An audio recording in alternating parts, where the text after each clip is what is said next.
Good evening, Standard 10 students. This morning there was some technical problem, so I'm redoing the recording. Okay, so now we take it from that part when Portia had given Bassanio the ring and she made him to promise that he will never part with it, give it, or lose it. Okay, so now according to that response, Bassanio had told Portia, Madam, you have bereft me of all words.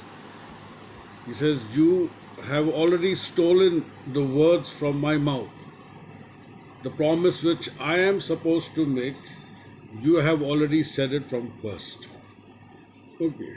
He says, But let me tell you, your name, you are in my entire system. That is why he says, Only my blood speaks to you in my veins.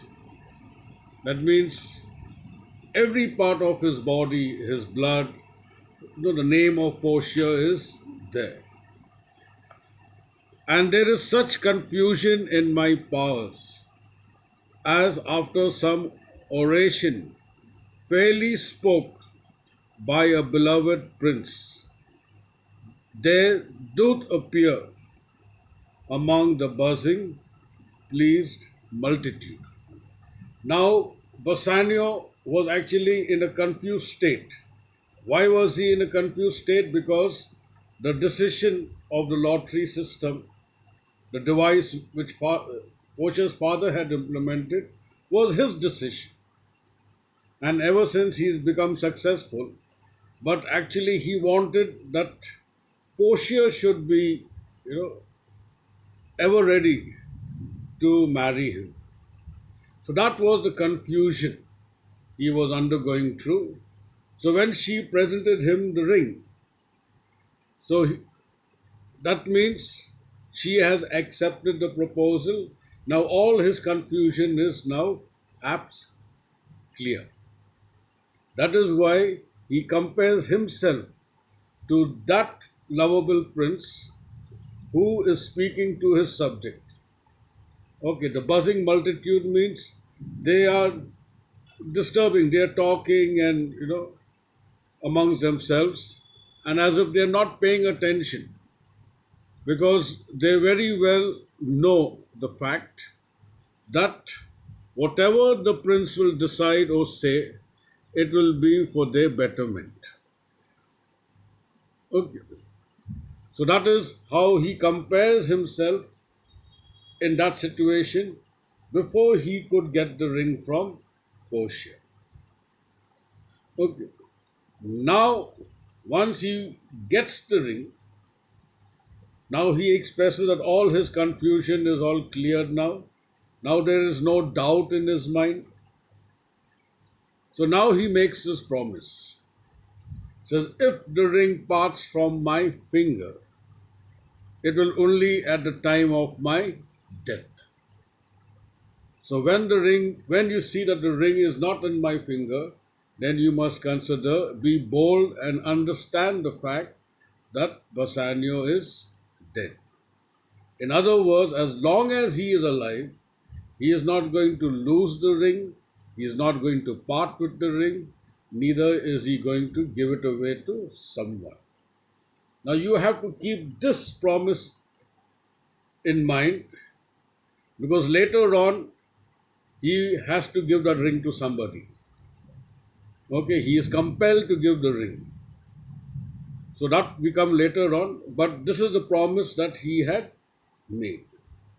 Now, Nerissa, we know from the very beginning, she was already in favor. She wished that Bassanio should marry Portia.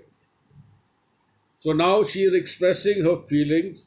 Says, My lord and lady, it is now our time that have stood by and seen our wishes prosper. So now it gives us the opportunity now to wish you people, because our wish has been fulfilled, has been granted. Our desire was that Bassanio should marry Portia, and now it has come to pass. So now she says, I would love to cry, scream with happiness, good joy, my lord and lady.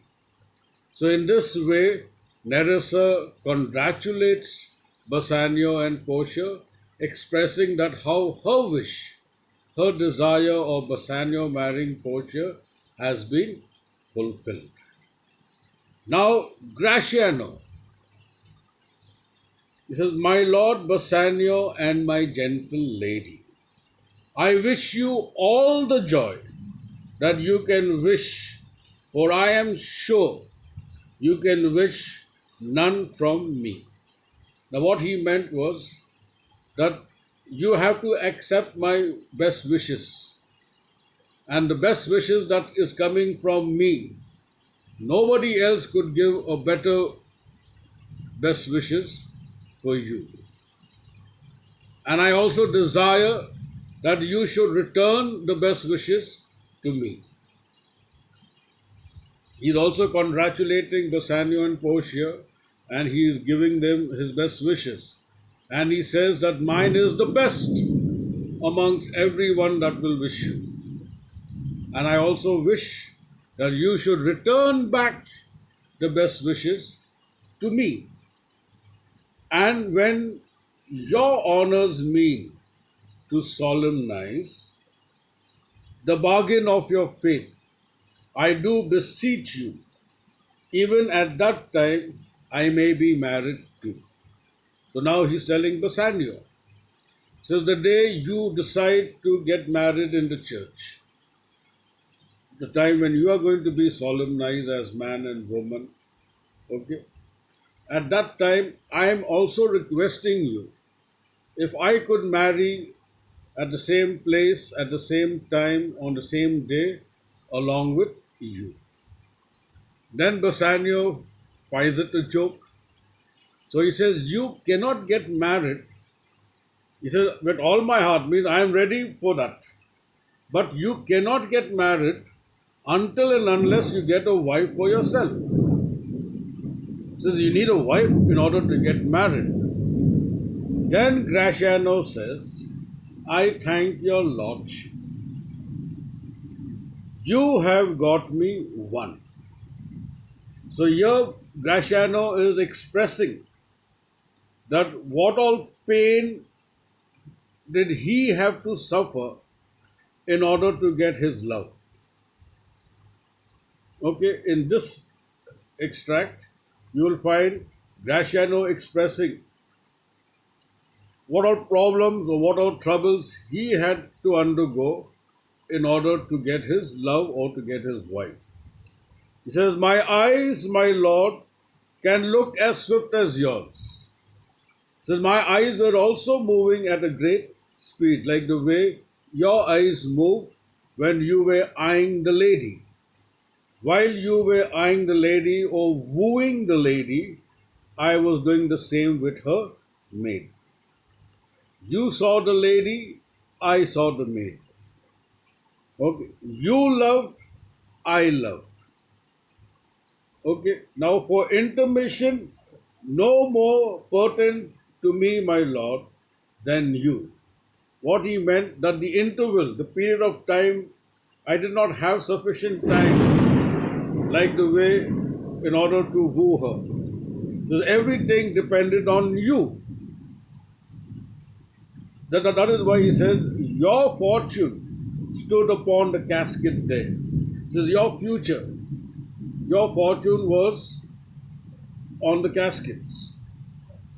How you would choose the right casket. So, as much as you were undergoing a tremendous amount of pressure or tension or nervousness, I was also undergoing the same. Because my fortune depended on your fortune. So if you are successful, then I would be successful. Then he says, "You won't believe. I had to sweat it out. I have to use a lot of energy." And then he says over here, "And swearing till my very roof was dry." Now, when a person is very nervous, automatically he gets butterflies tickling his stomach and his mouth will run dry. So, the roof is actually the upper portion of the mouth that was running dry due to nervousness. Because his fortune also depended on Bassanio's fortune. So, if Bassanio selects the right casket, then Graciano would be successful in his life. Now, when he mentioned that he was eyeing the maid, now on the other hand, why did his mouth run dry? Because Nerissa made Graciano to promise, or she promised Graciano that she will marry him only on those conditions that Bassanio would marry Portia. So his entire fortune or future actually depended on Bassanio. That is what he was trying to explain or express his love that he had won on account of Bassanio. So I got a promise of this fair 1 year, he's referring to Nerissa, to have a love provided that your fortune achieved her mistress. Okay. Now, Portia, is this true, Nerissa? Nerissa, "Madam, it is. So you stand pleased withal." He says, "I hope you are happy, Bassanio, and do you, Graciano." Now, Bassanio knows Graciano very well. So he wants to know from Graciano whether he is serious in this love affair. So let's hope you're not joking or fooling around. And then Graciano admits the fact that he is genuinely in love with Nerissa. It is true, and he will carry out this friendship or this commitment of love forever. Then Bassanio says, "Fine, it is good news. Then our feast shall be much honored in your marriage." And if that is the case, then our wedding ceremony, our marriage will be held together. Okay. So I shall keep it till here. And then, now I have already sent some notes in your file, but do it comfortably, because now the next topic notes that I will be giving after teaching the next part. So please complete your task in your copy if you have the copy, and if you have the textbook, you can carry on with the exercises in your workbook. Thank you.